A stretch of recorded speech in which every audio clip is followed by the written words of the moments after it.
Under the pale moonlight, Lloyd sneaks into the knight's training ground. Making sure he's completely alone, he calls his long-awaited summoning game. With his heart pounding, he presses the start button, spending his precious 50 RP. A spectacular magic circle, made of glowing gears, forms before him. The spectacle is grand, but also incredibly noisy. After a blinding flash, from the center of the magic circle appears a small, fluffy, and adorable hamster. Lloyd stands frozen, his expression completely in disbelief. Is that all? A mouse? The disappointment is immense. He labels him a total failure, and the little creature seems to choke on sadness at his words. The hamster, named Padong, protests agitatedly.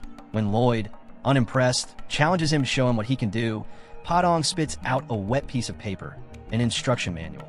Disgusted, Lloyd reads the instructions. Padong is an adorable hamster who needs lots of love. More importantly, the manual comes with 2 types of sunflower seeds. Red seeds. They make Padong grow to gigantic size for up to 12 hours. Blue seeds. They make him return to normal size. A set of seeds costs 1 RP. An idea takes shape in Lloyd's mind. If Padong can even grow to human size, he would be a great help in digging. Determined to test it, he offers him a red seed. Padong gobbles it up greedily and, in a burst of light, begins to grow. The growth is so sudden and violent that Lloyd is thrown into the air and crashes to the ground. When he comes to, he looks in shock at the creature in front of him.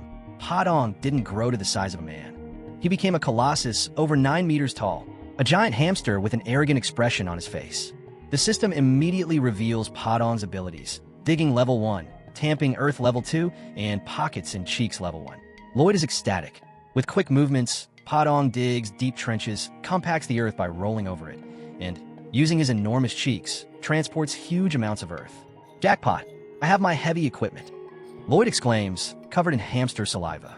With one problem solved, another arises: human labor.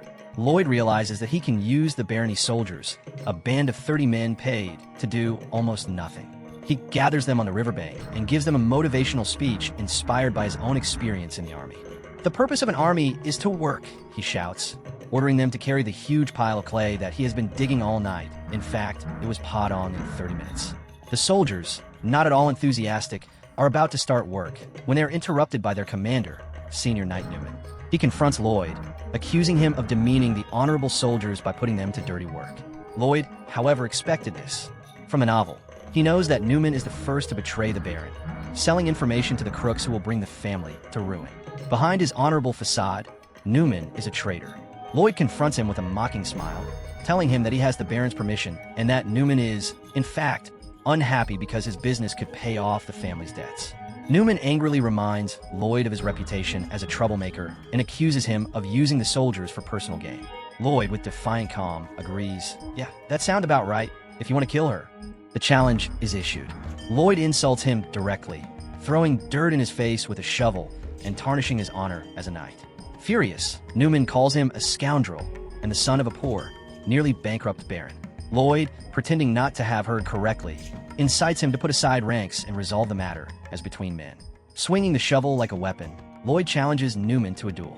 The knight, blinded by rage, accepts, convinced that he will make this scoundrel bitterly regret his audacity. The chapter ends with the tension at its highest levels, ahead of an absurd but high-stakes duel, a hooligan armed with a shovel against a senior, traitorous knight.